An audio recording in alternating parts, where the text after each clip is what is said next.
Hello and welcome to Tragic Thespians. Today we're joined by the amazing minds behind the all-female Purple Tape team, Lily Hayman and Tyler Fitzpatrick. Welcome, both of you. Thanks so much for having Hi, us. thank you. Now, after a critically acclaimed premiere season at the Adelaide Fringe, Expo- Ex- Expiration Date will be performed at Meraki Arts Bar from April 27th to May 13th, 2023. A couple that seemed like they had their happily ever after unexpectedly break up. The two end up trapped in an elevator 3 months later. Forced to face each other, they begin to peel back layers until the truth is revealed. Now, I'm going to talk a bit more about your company, first of all. Now, I know the answers from my perspective, but other people that might not have an idea on why it's so important, I'd love to hear it from both of you. Why do you think it's important to have an all-female team? Yeah, I think we put Purple Tape together just because we saw so many of our dear friends who are women not being taken seriously, even though, in our opinion, their work is like better than some of the other work we see other places. But they just weren't taken seriously by different companies, or like they found it difficult to talk to companies about their work, and they found it difficult to like break through. And so we just got our heads together and we were like, why don't we just make ourselves kind of accessible to talk to our friends and other women about their work, and see if we can help get that work to stages. And then in the process of that, we are just like, it's so much fun working with these women, us as women. Let's just keep that the core team of all our works. Like that's our bedrock is like all of the positions on our teams that can be given to women or gender diverse artists are, just to kind of try and balance out, because so much of the time when you're thinking of like, oh, who can direct this, just like in our society, too many people's first thought is a man, just because that's how we're trained to think about leadership. So our first thought is always women and gender diverse artists, to just try and open those opportunities out to more people and get more diversity in the stories we're telling, because we can still have those other stories from other teams. It's just our little group are like, let's have these stories in at least our little like corner, so that we know that they're happening and that they're there. Yeah. Beautiful. Tyler?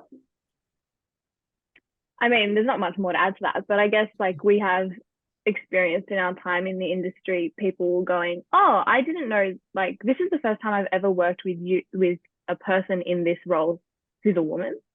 Like, and it's still happening so much, and it's so interesting to try and start those conversations, because people are just like, "Oh yeah, that's like that person or that person," but because they have like a really good reputation or something, but it's still really hard to find female creatives, specifically because that's sort of like the part of the company that I work in is like the production, the creative team. But it's like not easy just to sort of insert yourself into sort of the backstage or the production side of things as a woman, just because of, yeah, like we were saying, like society just teaches us that, yeah, technicians are men, or like production managers are men, and people in those roles have to be men, which is not true. Yeah, so I guess just kind of also not wanting that to be everybody else's experience as they're sort of entering the industry or trying to find their way through the industry.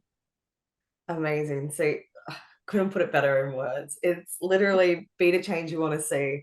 And that's exactly what you guys are doing. And I'm going to be a bit biased here, but I do feel like a lot of women do better because they try harder to prove themselves, because we already are put at a disadvantage. And that's why, like you said, the work is better. And because I feel like we just have, we went so many years without a voice, and now that's finally coming out. And that's why it's important. And it is very important as well with the gender diverse group, as that they're being incorporated, because they too didn't have a voice just as long, even longer. They're still struggling. And here we are today. We're in a place where we can. So why can't we just go ahead and do it? Let's do it. And I love that you guys are doing it. And this is why I'm passionate about it. This is why I had to get you guys on, because it's just amazing. Oh, gives me goosebumps. So on to the next thing before I end up completely kissing ass, because I just love you guys already. No, go for it. We love it. Now, what's the main message you want to send across by having an all-female team? You basically covered it. I think, as Ty was saying, like, the idea that these roles can be very well performed by women and gender diverse creatives, and just resetting that expectation. Like, I think I was sitting in the Sydney Theatre Awards audience when beautiful Lucy Clements got up and won Best Director this year. And Lucy pointed out, she was like, I am the only woman nominated across all of the Best Director streams. What about Hannah Goodwin? Like, what about Carissa Licciardello? What about Jess Arthur and Paige Rattray? Like, what is going on? Like, thanks for the award. But why are we not thinking about these women in the same breath? And like, why are they not in this category? And so I think that is a big reason. And then also I think there is still, for us as women, like a huge safety element to it, like in terms of being able to be leading a room and exploring the types of stories that so far Purple Tape is working in. There's something about being able to have other women there supporting you and being able to lead that room without certain gender power plays happening that can sometimes happen, not always, of course, but like sometimes happen in a mixed team. So I think there's just, because it's not to the exclusion of men in the industry as a whole, like I think it's just creating that pocket, especially because we're working a lot with emerging women and people coming through and having early experiences in the industry. We want to give them the tools to be able to go forth and use their voice beyond Purple Tape as well. Like, we're very interested in fostering a new way of working for women in theatre and giving all the women we work with the skill sets to keep going and keep that methodology, I guess, and spread it further than we can on our own, I guess, as well. Absolutely. And like you said, it's not an exclusion. It's just more, think of it as like an add-on. It's an expansion pack to theatre. That's all it is. Exactly.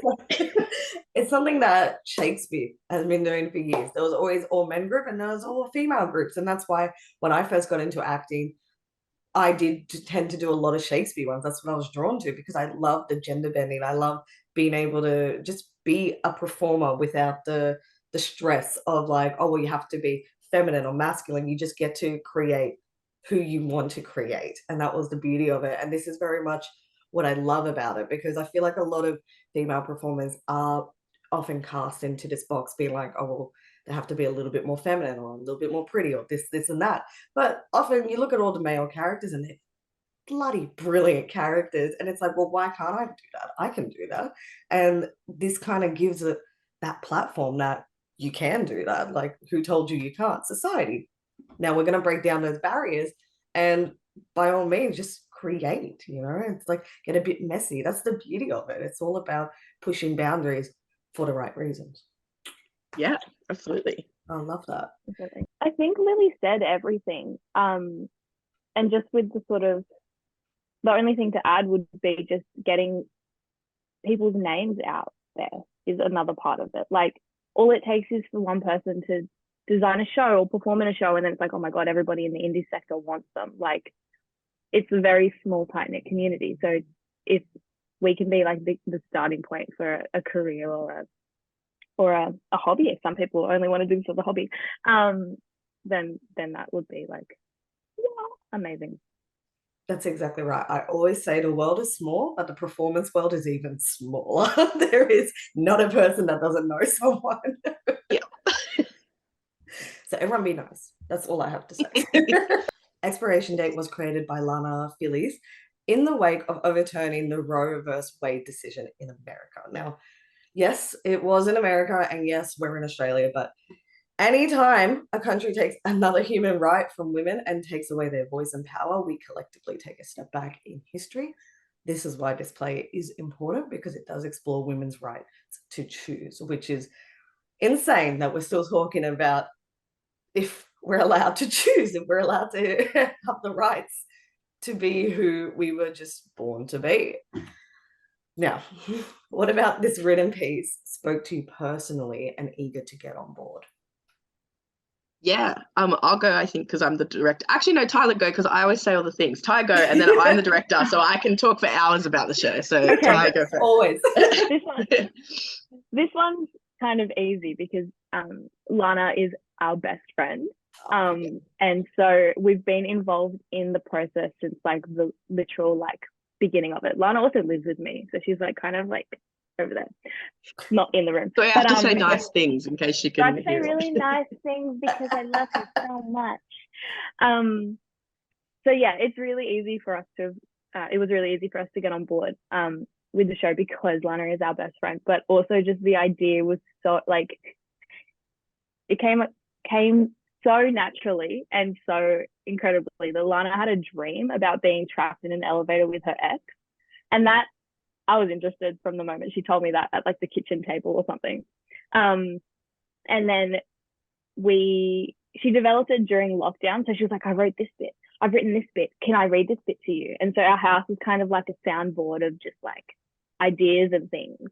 And then there were just some really honest conversations and really sad and real moments of just realization while she was writing sections.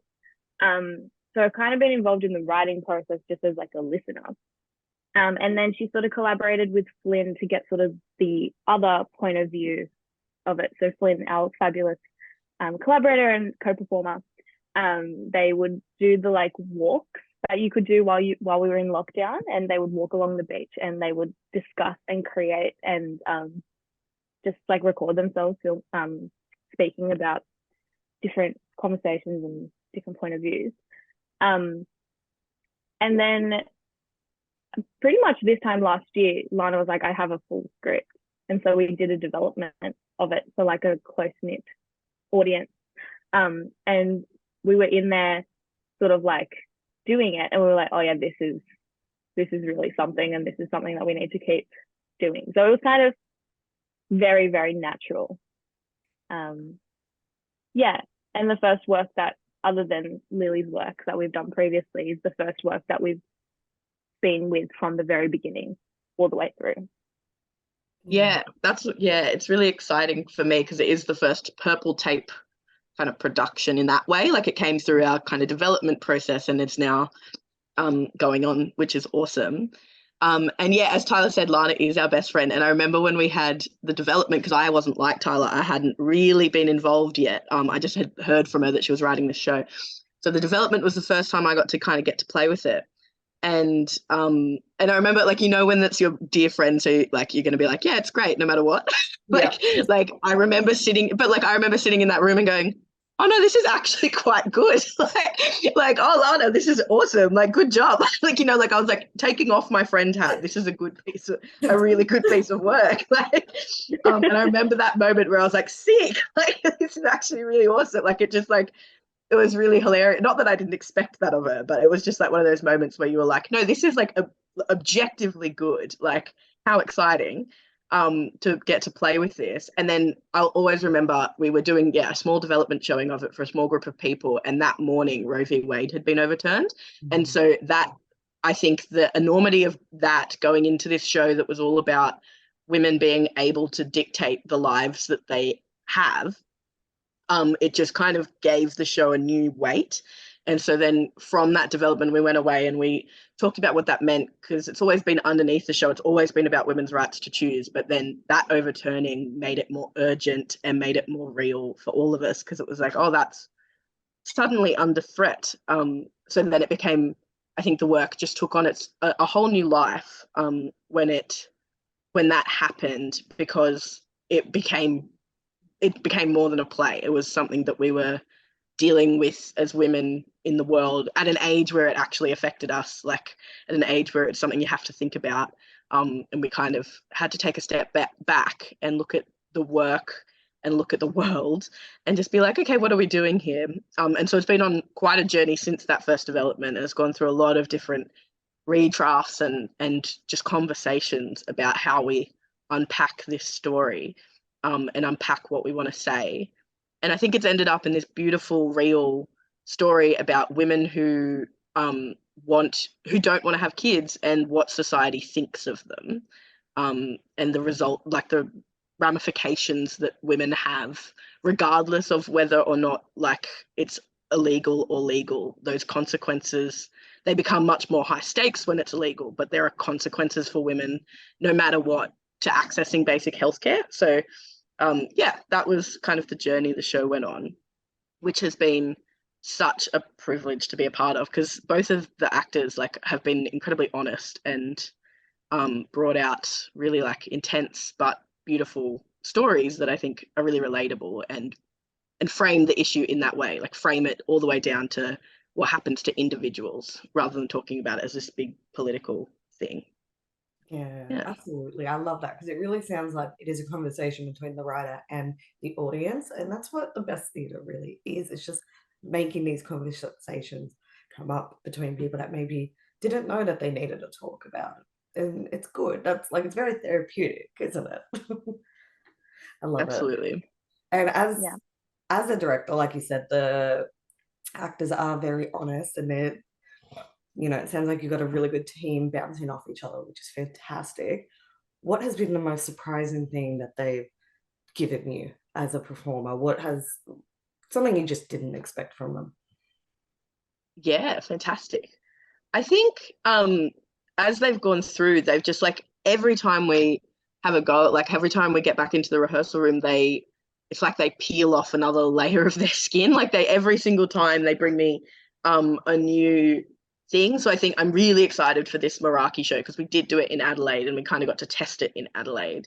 And then we've come back and we learnt so many lessons from doing that. And so this time they've just gone to this beautiful, vulnerable place, both of them. And it makes the whole show work better. So like the comedy's funnier, and then the heartbreak is more heartbreaking.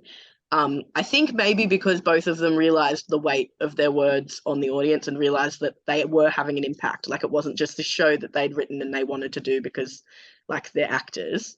It was a show with real weight that started conversations. And I think it was like having an audience there and realizing that for themselves, that they just suddenly like, I don't know, took it, they've taken it even more seriously than they had before, and brought themselves in kind of a safe way. Like they've really stepped into the skin of the characters in a way that I like have been so happy with this last little while, and I'm excited to share with everybody. Amazing. Tyler, have you been in the rehearsal rooms? What's your opinion of it as well? You can, as a different role from a different perspective, it'll be interesting to hear what you think. Oh yeah, I can't get out of the rehearsal room. I keep being like, oh, I'll not watch, I'll not come in. But then I'm like, no, I have to design the lights, so I will come in, and that's my excuse to come in. Even though I know exactly what the lights are already. But it's just like every now and then they'll just, well, not every now and then, but actually like more, like Lil was saying, like since coming back from Adelaide, they've both done like other things and they will come back in the room. They're just really going there, and it's just really, really exciting. Like it's not just them like stepping into these roles more, or like or doing, peeling back a layer of skin for this specific show. I think like I've seen them perform quite a few times. Like I probably would say it's the best performing they've ever done. Like I'm gonna say that. So it's just really exciting just to see them just shine. Yeah. That's beautiful. That's really wholesome. Now, because there is a lot of empowerment in this play, how would you recommend that the audience goes on empowering others? Fantastic question. I love that question.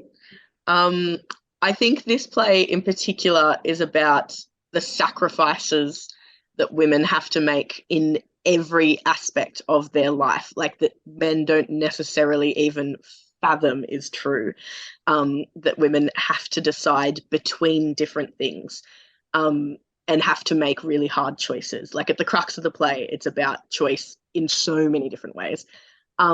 So I think for me, like one thing I would love for audiences to go away and continue doing is empowering women, not to, like I've been thinking a lot about like not having it all, but having all of what they want. So like that's what this play is about, is like you don't need to want to have the perfect Hallmark life to be a successful woman. Like you don't need to have a picket fence, a dog, baby, husband, be a CEO. You don't need every single one of those things. You just need to be supported to be able to have the set of things that would make you happy in life. And I think there's still a lot of pressure on women to like be these like unpaid caregiving roles in society. And there's so many women who don't want to do that. And the pressure on them to change their mind is like amazing. So I think just listening to women and believing that they know what they want is an empowering, unfortunately very empowering act, in an act of just believing a woman who knows what's best for her and supporting her to make the choices she makes, which is such a simple thing, but if it happened more, we wouldn't need to write the play. So that is one really simple thing that I think I would love audiences to come away with. Yeah. Amazing. Tyler? That's pretty much it. Hey, it's just like listening. And when people say something, say, yes, okay. Like coming back and being like, no, you're wrong is just why? Like, you don't know. Yeah, listening and supporting, exactly what Lily said, is exactly what this play is about. I love that. Yes, okay, I love that. Everyone needs to, be more open. It's always like that acting game we always had, yes, and we need to incorporate that more into our lives. So Yeah, we're going to shutting everyone off. It's such a silly game, but it's important that's true. for breaking down walls. Expiration Day is a deep dive into feminism and what it is to be a modern woman trying to have it all. The perfect show for the heartbroken, newly single, or those with one ex still lurking in the back of their minds. Tickets only $30 to $35 and previews $20. Amazing. Can't wait to see it. I'm really excited. And everyone needs to watch this space because there is something else from these guys that they're cooking up. Takeover will run at KXT on Broadway from May 24th to June 17th, a month-long festival of work by women and gender diverse creatives, 3 main stage performances, and a bunch of stuff planned for the Vault, which is a brand new space downstairs that just opened at the KXT Broadway, which is amazing. And it has an old bank door. That is my favorite thing about it. So we're not going to say too much about that. Everyone needs to go get their tickets to see this amazing show, change their lives, and then we'll be back to talk about Takeover very, very soon. Thank you guys for joining me. It's been an absolute pleasure getting to know you all, getting to feel this energy between us all. And I just cannot wait for the show. Thank you so much. Thank you so much. It's been so good to chat. Likewise, always welcome back and keep your ears peeled for Takeover.